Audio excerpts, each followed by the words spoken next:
Apakah suatu keharusan seseorang itu mempunyai kunyah seperti Abu Fulan, Ummu Fulan? Syukran Ustaz. Kunyah ni sebenarnya tak ada masalah pun. Kita nak pakai kunyah atau tak ada masalah. Cuma jangan sampai selepas kita pakai kunyah ni ujung-ujungnya apa? Malu nak menonjolkan nama sendiri. Kadang segelintir orang kononnya kalau dah hijrah kena ditukar namanya jadi Abu dan Ummu. Seolah-olah tanda seorang tu dah hijrah kena namanya jadi Abu. Yang perempuan kena jadi Ummu. Siapa kata seperti ini?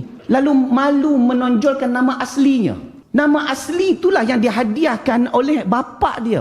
Tonjolkan. Kenapa malu? Oh, nama saya tak cantik. Namanya Robert. Nama saya David. Nama saya ni.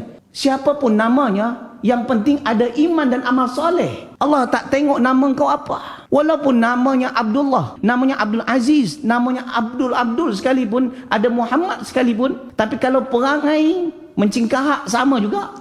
Tahu mencingkahak? Abdullah bin Ubay bin Salul. Abdullah namanya. Tapi perangai dia, inna lillahi wa inna raji'un. Kepala munafik di Madinah. Abdullah bin Ubay bin Salul. Namanya Abdullah. Jadi kalau nak pakai Abu dan Ummu sebenarnya tak ada masalah. Tapi kena berani tonjolkan nama asli. Ini kadang tanya siapa nama tuan Abu ini. Abu tu bukan nama dia. Nama dia bukan itu. Kenapa disembunyikan? Malu ke dia tonjolkan nama yang diberikan oleh ayah dan mak dia?